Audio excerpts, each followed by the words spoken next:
Some of us ADHDers are workaholics and very career driven or into entrepreneurship. Today's video is for late diagnosed ADHD women who are career driven but struggle with work-life balance. For anyone who doesn't know me, hi, my name is Sara Kelly. I'm an ADHD mindset coach and I come out with videos every single week on everything ADHD and the isms that pair with having ADHD. If you're not already following my channel, please hit that subscribe button and turn on your notifications so that you never miss a video from me. Let's start out with 5 reasons why creating work-life balance when you are a career-driven, late-diagnosed ADHD woman is so important. And then I'm going to leave you with 3 tips that you can use right now today if you struggle with work-life balance. Now, the first reason that you should really incorporate work-life balance into your life, and this may come as a surprise to you, is that it will actually enhance your focus and your productivity. Balancing both your work and your personal life can save you from going into ADHD burnout, and it will also help you to be more productive while you're at work and you're needing to be on your A game. The second reason that you should incorporate a really healthy balance between work and home life is stress reduction and improved mental health. And the reason that stress reduction is so important is because there is a direct correlation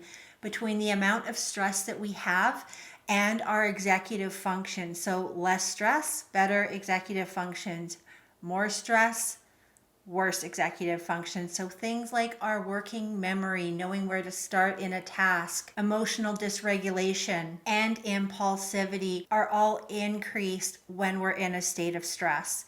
And when we're in a state of stress, that's not good for our mental health. That's where anxiety, depression, and chronic overwhelm come in. And the third reason that you should have a healthy balance between your work life and your home life is to prevent overwhelm and overstimulation. There's actually a misconception, in my opinion and the opinion of many medical professionals, that sensory issues are not just for autistic people, they can also affect ADHD people as well. And that can look like being really annoyed with noise. And the fourth reason that you should really be looking at creating a good work-life balance is to sustain energy levels. And this really comes down to the amount of spoons or bandwidth that we have when it comes to our energy sources. ADHDers tend to have really high highs with energy and really low lows with energy. We don't really always have easily that middle ground that neurotypicals do. Ours looks more like riding a roller coaster. So sustaining your energy level and not overworking when you're in the office or building your business or whatever you're doing for work is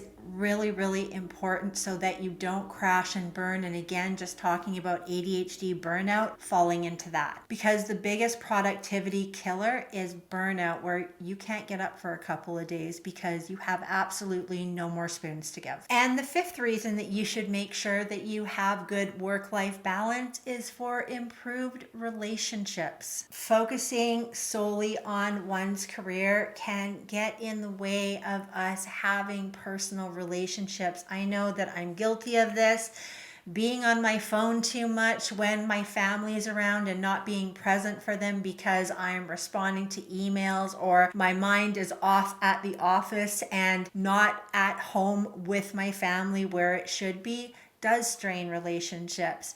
Years ago, I dabbled in real estate, and while I was doing that, my son would make comments to me all the time about how I was always on my phone. And I don't get to have those moments back now because he's grown. So I think that is just as important tip as the rest, is to really take time to be present for your family and your friends and to spend time with them. We also, as ADHD people, have a real out of sight, out of mind phenomenon where maybe if we don't see someone on a regular basis, we kind of forget about them. So going through the favorite numbers on your phone list and just asking yourself when the last time you connected with that person is a way to really nurture relationships that you're invested in. Now that we've gone through 5 reasons why you should incorporate a healthy work-life balance, I'm going to give you 3 tips that you can use right now today. Tip number one is to live and die by a structured work routine. And this comes back to what I was saying about not bringing work while you're with your family, spending quality time with your family and being fully present. Having a structured work schedule allows ADHD people to use their time as effectively as possible. And if you're someone who struggles with doom scrolling while you're needing to be more productive,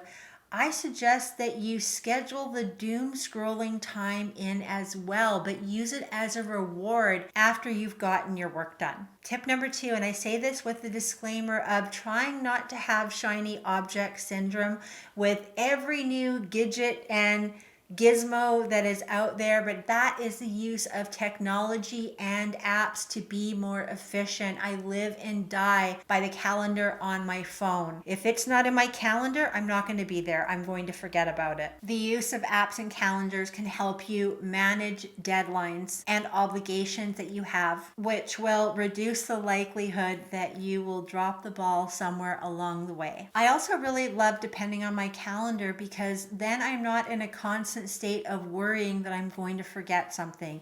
I put it in my calendar, I set the reminder, and then I forget it until the reminder comes up, or I check my phone in the morning to see what I have going on that day or the night before I go to bed.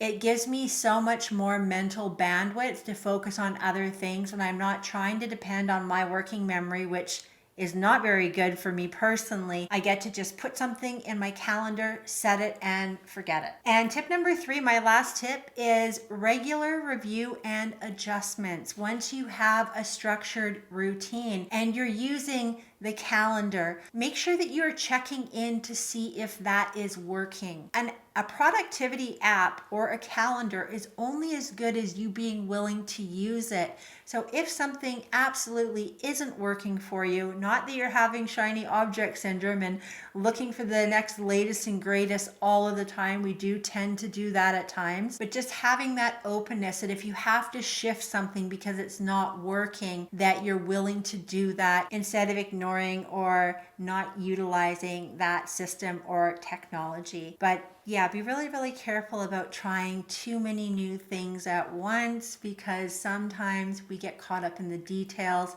If something's working, if it's not broke, don't fix it, but be malleable if you do need to make tweaks along the way. And if you're late diagnosed with ADHD and you're female and you're looking for a mindset coach, I'm taking new clients right now. You can book a call with me. The link to my call booking is in the description of this video. I also have a free masterclass, and I have a link to my Facebook group for women late diagnosed. If you're interested in joining that, all of those links are below. Thank you so much for watching.